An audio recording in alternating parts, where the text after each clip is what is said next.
Woke up and thought about emptiness today and how it's really been playing a big role in my life for some years now. I'd say maybe about 5 years ago or so, I started to empty my life of relationships in terms of those that were not reciprocating or keeping up in terms of people doing work that was helping them to grow.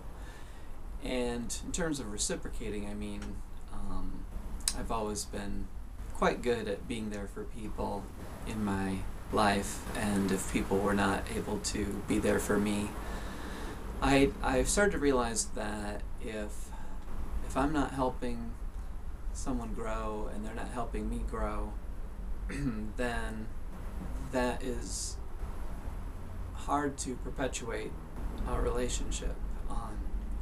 And so with more and more relationships ending and not creating very many new ones because of my life being introverted and, working from home, and also just in general not energetically being drawn towards being very social, then it became more and more internal.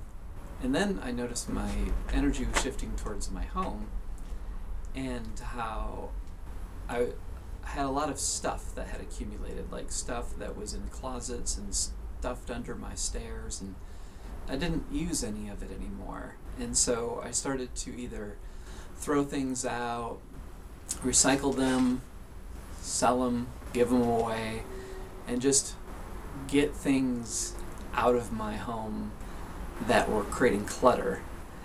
And that felt good.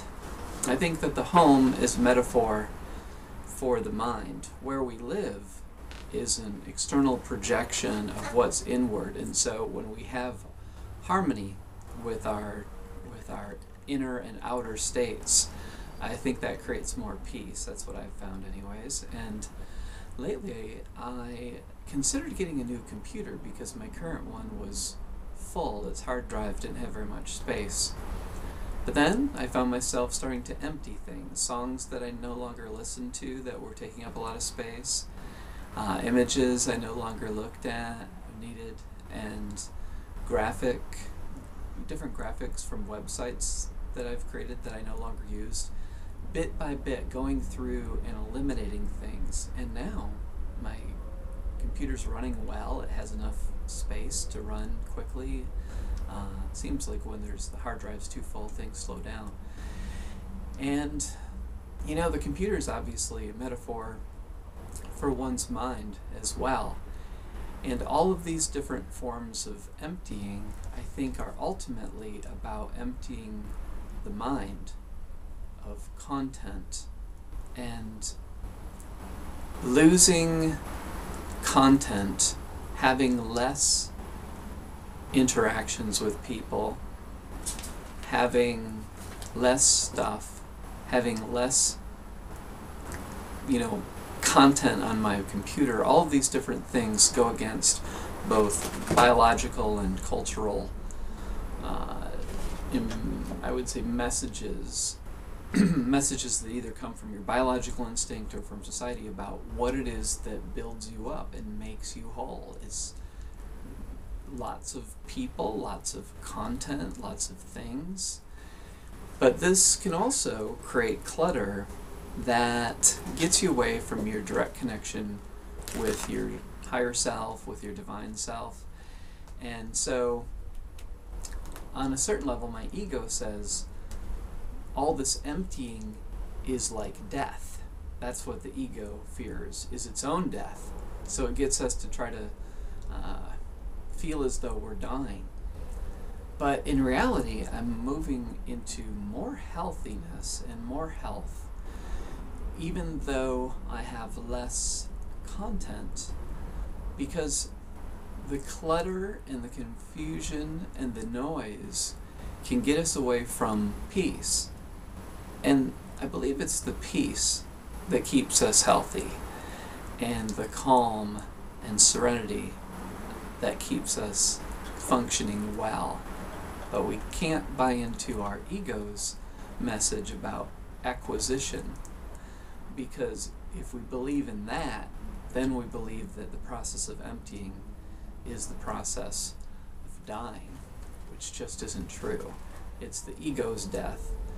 Identification with things and lots of external interactions seems to be the way to hold on to something. But it's oftentimes really all just distractions from presence with ourselves, because in that one-on-one connection between higher self and ego self, there's a little bit of a schism. Like, we have an inherent dichotomy between our biological self and our spiritual self, or we'd say physical self and true self, or higher self. And that schism is really what's being played out all the time for most people, and even for people that get interested in spirituality for, many decades of their life. It's really about biological identification and being motivated by external goals of, being loved and trying to find someone to have a family with, and getting ahead and getting attention, and all these different motivations. So the shift, a lot of times it can be in midlife, and people call it a midlife crisis. But I don't believe that we're necessarily going to only live until we're 80, and so it's not relevant in terms of the percentage of life. I think that we could live for many, many centuries if we are vibrating at a frequency that perpetuates our existence through living in truth and so forth. So at whatever point in life it occurs, and I think for people, as there's greater awakening, it'll be at younger and younger points in people's lives where they find the biological identity to be dissatisfying and to not lead to peace. And so a spiritual opening will present itself, and we can either walk through it and find ourselves in a new way, or we can cling to all the things, all the addictions and all the stuff. So emptying, I think, is a portal towards greater spaciousness and presence and contentment in one's life. It's just a matter of overcoming the ego that says, when you're emptying out things and you're emptying out what no longer serves you in relationships and in terms of thought clutter, then you're losing yourself. You're not. You're just losing false forms of identity, and it's part of the process. I think it's letting go is an unavoidable part of becoming your true self, because it's natural to acquire until you realize that what you've acquired is not fulfilling.